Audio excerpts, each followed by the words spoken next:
A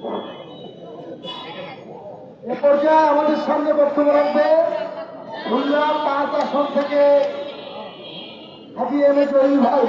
Haji M A Jalil ভাইকে আমাদের এই 2 দফার উপরে বক্তব্য রাখার জন্য সবিনয় অনুরোধ করছি।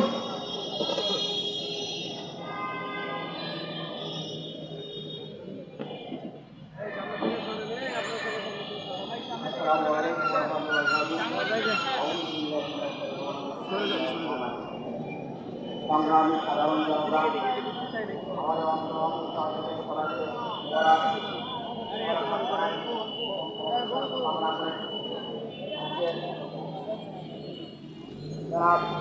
আব্দুর রহিম সাহেবের 2 দফা দাবির উপরে কথা বলতে চাই।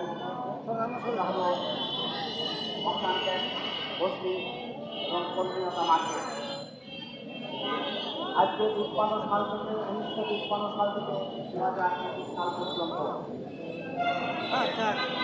এই সময়ের ভিতর থেকে বাংলাদেশের রূপান্তর ভিতরে অনেক সরকারের পরিবর্তন হয়, কিন্তু সাধারণ মানুষের ভাগ্যের পরিবর্তন ঘটে।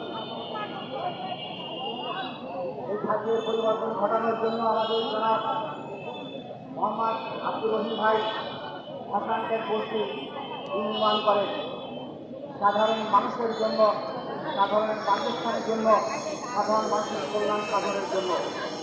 কেউ বস্তি বাসে সাধারণ জীবনযাপন করবে সেটা যদি চান নাই, দেশের মানুষগুলো সুন্দর এবং স্বাভাবিকভাবে জীবনযাপন করুক এবং সুন্দরভাবে সমাজের ভিতরে অবস্থান করুক।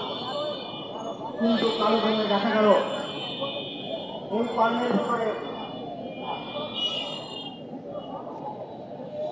তার এই কর্মের ভিতরে আমাদের দেশের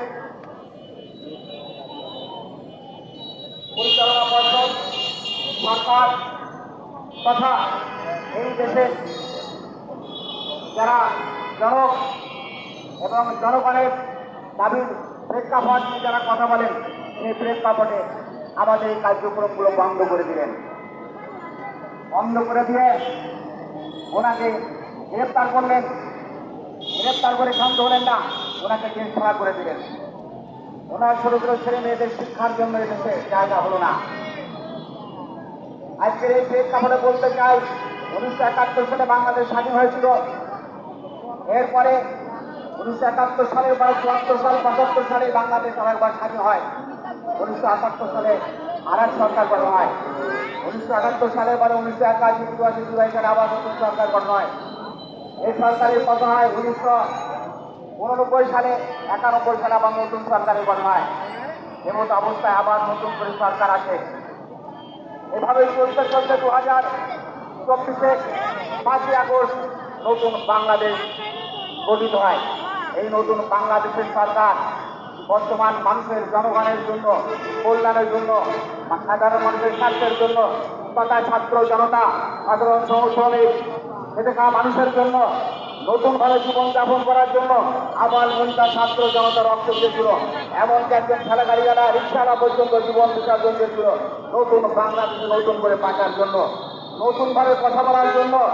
আজকে সরকার আসীন হয়ে আছেন তার ক্ষমতায়, কিন্তু সাধারণ মানুষ কথা বলার জন্য জায়গা পাচ্ছে না, দাঁড়ানোর জন্য স্থান পাচ্ছে না। হাতে ঘাটে, রাস্তায়, পথে, সেখানে সেখানে চাঁদাবাজি, লুটতরাজ, রাহাজানি চলছে। নতুন করে নতুনভাবে আবার স্বৈরাচারের আগমন করতে যাচ্ছে। সেই সময়ে আমরা আজকে এই আপনাদের সামনে প্রেস ক্লাবের সামনে উপস্থিত হয়েছি নতুন করে বাঁচার তাগিদে।